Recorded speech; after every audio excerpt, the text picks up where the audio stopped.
ating title ay Good morning everyone. Para si Pastora Ami Berry. Ang ating topic ngayon ay ang pamangkin title ay The Love of Christ. Ang pag-ibig. Amen. The love of Christ. Ayan, ang pag-ibig ng ating Panginoon Jesu Cristo. Pero makita natin kung paano rin ibinigay ng ating gustong ng ating Ama, ng ating Diyos Amang nasa langit ang kanyang kaisa-isang gustong na anak. Ang kaisa-isa niyang gustong na anak na walang iba kundi ang Panginoon Jesu Cristo. Amen. Ito muna tayo pananggalitan. Yes Lord, salamat po Panginoon sa umaga nito. Salamat Panginoon sa inyong salita, sa inyong pag-ibig. At kami amay naniniwala, Ama, na sa mga oras sa inyong araw, sinakla ang Panginoon sa inyong mga anak na narito na tuloy Lord at ito amay malooban dahil Panginoon sa inyong salita. It's not thy might, nor thy power, but by your Holy Spirit. Kaya Panginoon sa mga oras sa ito, nilalapit mo ang ating sarili sa iyo, Ama, na let your anointing flow, let your divine impartation flow, let your fresh revelation, let your truth, O Father, that we read, your word of truth, may it be very morning, O Father God. At ang Panginoon, ang mga handa mo na, ang mga puso ng mga anak Panginoon, na sa mga oras na ito, Ama, ay matanggap nila Panginoon ang regalo mo, Panginoon, sa aming Panginoon, na walang iba, Ama, kundi ang iyong kaisa-isang gustong na anak ng Panginoon, na ang maniwala at manampalataya sa iyong anak ng Kristo, kami Ama at ang aming buong sambahayan ay maliligtas. Amen. Panginoon, salamat sa mga oras nito, salamat sa iyong salita, at salamat Panginoon sa katagumpayan ng gawain nito. Salamat sa buhay ng mga worshiper, pastors, leaders, ministers, Panginoon na narito, at ang mga anak mo Ama na makikinig ng salita mo Ama na sa pakikinig ng salita Panginoon, pray Lord that there will be a great impartation Panginoon. At salamat Panginoon sa salvation, sa kaligtasan Ama ng iyong mga anak. Sa pangalan ni Jesus. Amen. Ayan ang title. Sige, palapakan natin ang Panginoon. So ang title natin ay ang pag-ibig ng ating Panginoon Jesus Cristo. Sabi nga sa John 3:16 ay, For God so loved the world that He gave His only begotten Son, for whosoever believes in Him should not perish, but have everlasting life. So, sino ba ang nagbigay sa ating Panginoon sa Kristo? Walang iba kung hindi ang ating Diyos Amang nasa langit. Ang sabi doon, for God so loved the world. So, ang ating Panginoon is a gift for you and me to receive our salvation. No, isa siyang regalo sa atin. Bakit pa tayo ay narito masaya, nagkakanta? It is because of the love of God. Dahil alam natin at tinanggap natin ang ating Panginoon Jesu Cristo sa ating buhay. No? So dito meron tayong tatlong bagay. So that for God sent His Son not to condemn the world. Doon yung sa verse 17. Ano? Ang sabi sa John 3:16, for God so loved the world that He gave His only begotten Son, for whosoever believes in Him should not perish. Hindi tayo mape-perish, pero ang ating marireceive ang everlasting life. Pagdating naman sa verse 17, ang sabi doon, God sent not His Son into the world, isinan niya ang kanyang kaisa-isang gustong na anak dito, no, sa world, hindi para i-condemn, no, bagkus ay magkaroon ng buhay walang hanggan. Hindi na condemn ang ating Panginoon. Ang sabi nga, in the presence of the Lord, in the Spirit of the Lord, there is freedom. Meron tayong freedom. No, meron tayong freedom to share the love of God. Meron tayong freedom to have fellowship with each other. Meron tayong freedom, no? Kahit sabihin mo na ang Panginoon ang lumikha sa atin, still, God gave us freedom to choose right. Amen?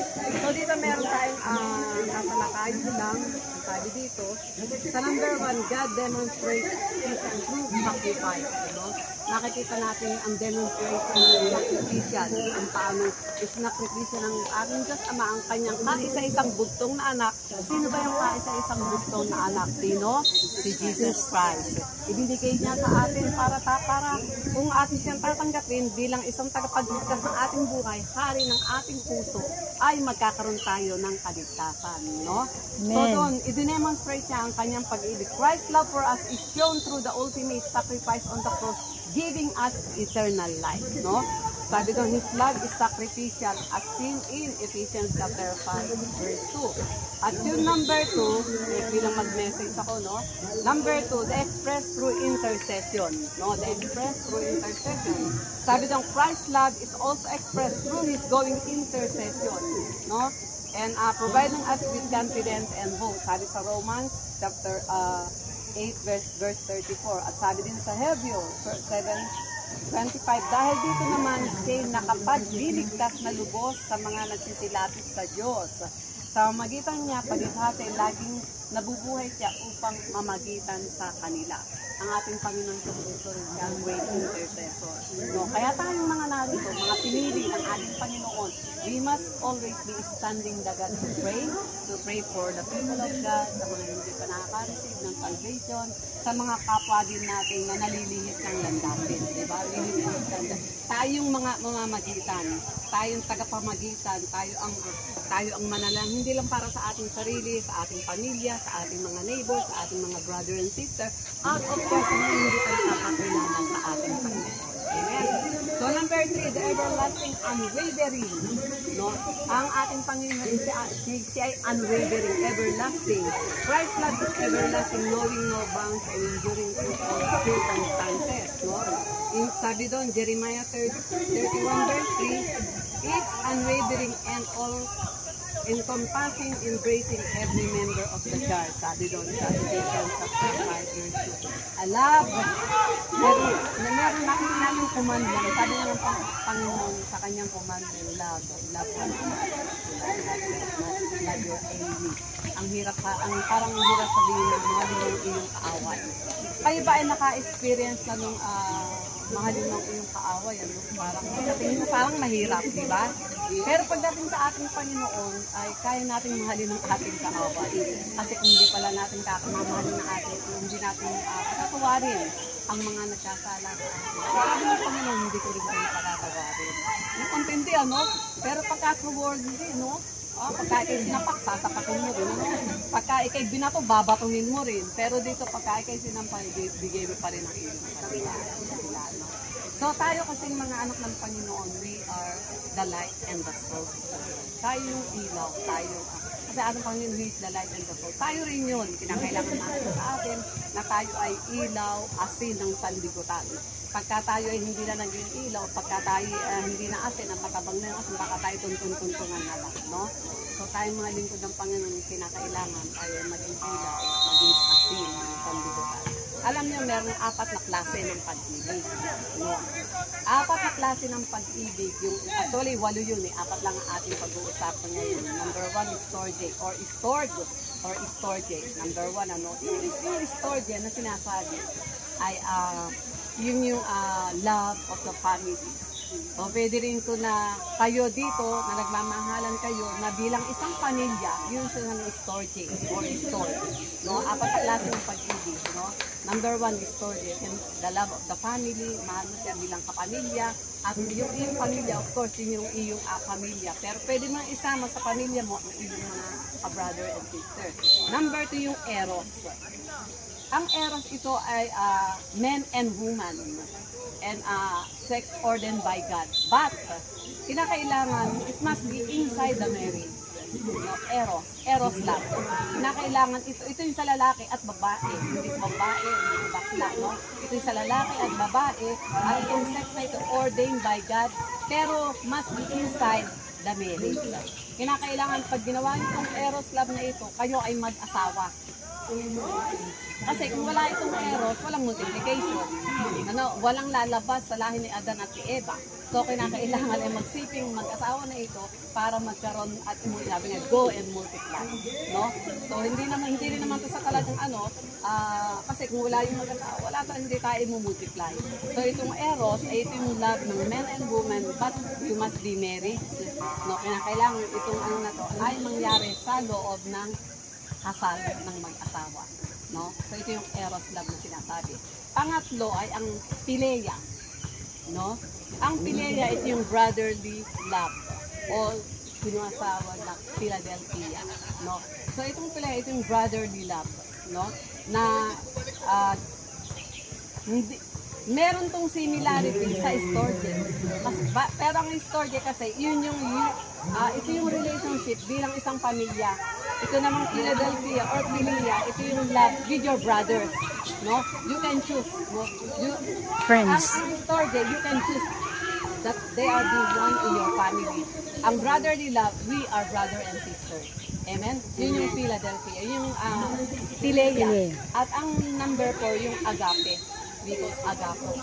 No, ito yung sacrificial love na unconditional love ng ating Panginoon Kristo. Mismo ini-offer niya ang kanyang buhay sa ating lahat, para sa ating lahat ng mga kasalanan. At ang Panginoon, hindi siya mababa rito para sa mga matutuwid. Kasi sa salita ng Panginoon, no one is righteous, not anyone. Walang matuwid, wala kahit isa. Pero tayo ay naging matuwid kung ating tanggapin ng ating Panginoon sa Kristo sa ating buhay bilang isang tagapagligtas. At iyon ay hindi tayo maaabon ng kalaban sa kanyang mga palad. We are engraved on the palm of His hand. So ano yung apat na pag-ibig, no? Yung storge, family love, yung eros, in between man and woman, at yung philia, yun yung brotherly or sisterly love, at ang agape, unconditional love ng ating Diyos Amang nasa langit. You cannot philia your enemy, but you can agape your enemy, no? So, yung agape kasi talagang unconditional yun, yung pag-ibig ng ating Panginoon sa Kristo na talagang no matter what happens, still kahit na alam pinakamasama, mamahal ka pa rin ng ating Panginoon. At talagang ibinigay niya ang kanyang buhay. Unconditional love, sacrificial love. So, dapat tayo rito, we need to love one another. Alam niyo kasi sa body of Christ, ay talagang we need to have unity. Without unity, no love. Without love, there is no unity. Kaya kailangan lagi yun. If there is love, there is unity.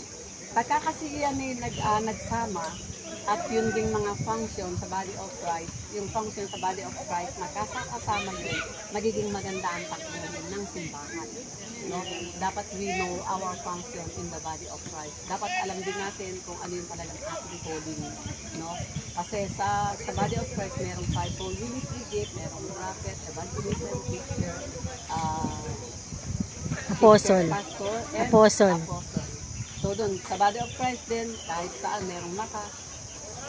Sa church, merong pintuan, di ba? May pintuan doon, merong pintuan, may bintana. So, hindi pwedeng ang bintana ay maging pintuan, ang pulpit ay maging upuan, no? So, kahit sa church, meron pa rin mga different function.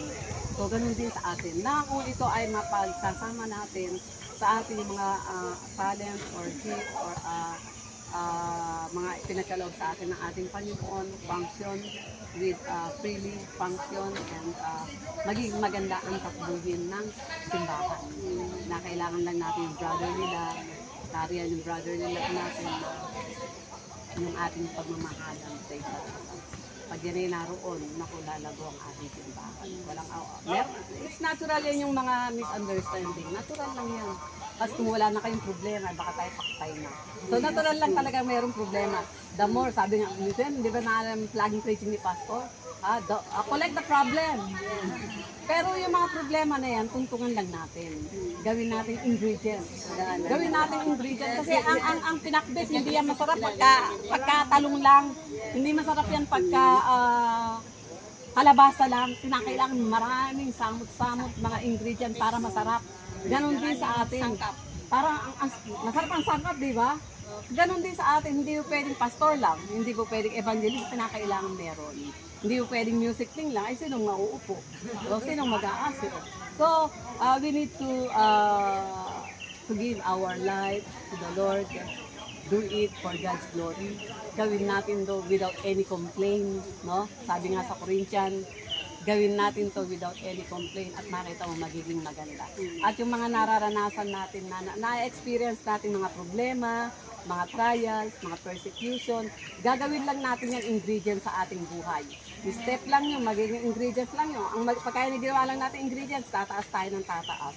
And the more na after ma-overcome natin ang mga problema sa ating buhay, mga ano na yun ay lalago ang ating pananampalataya. Hindi yan dapat humantong sa hiwalayan. Hiwalay ang puti sa pula. No, hindi. Kinakailangan sama-sama pa rin yun, yung mga talent natin, kailangan. Just always pray to God. Always pray to God, give it all to the Lord. Do your job without any complaint. Do your job that will glorify ating Panginoon. Lahat ng ating gawin, lahat ng ma-accomplish natin, let's give glory sa ating Panginoon. Amen? So,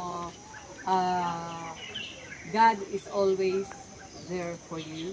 Nariyan lagi ang ating Panginoon. Just show the love. Kasi show na nasa iyong ilaw. Ikaw ay ilaw at asin ng sanlibutan. Pag ikaw ay ilaw, hindi ka aandap-andap, hindi ka kukutik-kutik, maliwanag. Hindi kayo nagdidim, no? Kailangan maliwanag. Ay patuloy na maalat pa rin. Ano yung maalat? Patuloy ka pa rin na nagniningning. Hindi tayo mga Kristiyanong, ang dami kasi talaga na maraming Kristiyano, ganun lang, no? Kailangan makita na ikaw ay Kristiyano talaga. No? Iwasan mo na yung mga pagmumura. Pag ikaw naman sa Panginoon, inulublob na yung iyong bibig eh. Yung iyong kamay, yung iyong paa na nililipa, yung bibig na nagagamit sa hindi magagandang bagay. So, nung ikaw i-baptize, nabugla lang ito, iniwan na yung sa ilalim ng dagat. Ano? So, tayong nakakilala sa Panginoon, just give it to the Lord. Sabi mo, Lord, nakikisa nga sa Panginoon sa Kristo, isa ng bago nila lang, wala nang dating pagkatao, ikaw ay bago na. So, yung salita ng Panginoon that we need to be, makita sa atin, let there be manifestation that true Christ is living in you. Ni Pablo, it's not you who's living in you, it's the Lord Jesus Christ. So, pagka sinabi mo, hindi na ikaw nananahan sa iyo, hindi ang Panginoon sa Kristo, edi maganda ang outcome, maganda ang manifestation. No? Ano ba yung fruit of the Holy Spirit? Love, peace, joy. Pagkain nila yung opposite na, it's not comes from the Holy Spirit. Amen? So, first, yung self-control. It means you are controlled by the Holy Spirit. No? So, let's love one another kung paano ibinigay ng ating Diyos Ama ang kanyang kaisa-isang bugtong na anak na si Jesucristo ay ibigay din natin ang ating buhay sa ating Panginoon sa Kristo, no? Para naman mag-glorify natin ang ating Diyos Amang nasa langit. Amen? Ganun na lang ang pag-ibig ng Panginoon ng ating Diyos Ama kung bakit niya ibinigay ang kanyang bugtong na anak para sa iyo at sa akin, para tayo magkaroon ng buhay na walang hanggan.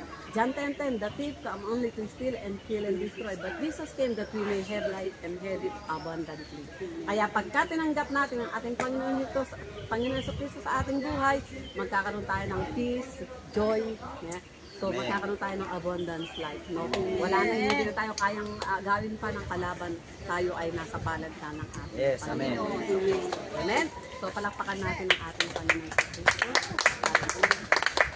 So,